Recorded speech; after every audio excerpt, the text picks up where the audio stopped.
Huwag mo ikwento sa iba ang relasyon nyo. Lalo na kung bagong kasal kayo o bagong mag-asawa o bagong magkarelasyon. Alam ko gusto mong i-share, maging proud sa social media kasi nakita mo sa iba na ginagawa nila yon. At gusto mong sabihin ang tungkol sa partner mo. Gusto mo itong ipaalam sa buong mundo. Pero trust me, pagsisisihan mo bawat pag-share mo.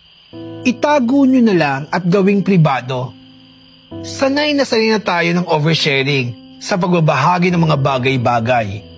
Ang totoo, hindi kailangan malaman ng mga tao kung anong ginagawa nyo. Hindi kailangan malaman ng mga tao ang pinagkakaabalan nyo.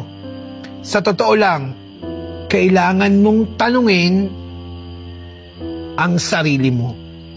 Bakit mo ipopost ang tungkol sa relasyon nyo?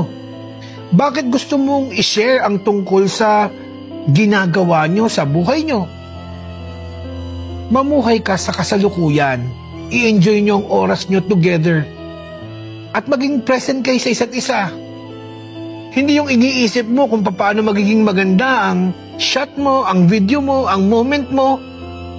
Minsan kapag walang magandang video, walang magandang post, feeling mo walang magandang nangyari sa lakad nyo. At ginagawa mo yan dahil lang nakikita mo sa iba. Hindi ibig sabihin na masaya sila at hindi rin ibig sabihin yon na kailangan mo rin itong gawin. Ang pinakang magandang relasyon ay yung hindi pinupubliko. Ang pinakang masarap na relasyon. Ikaw, siya, nagmamahalan ng pribado.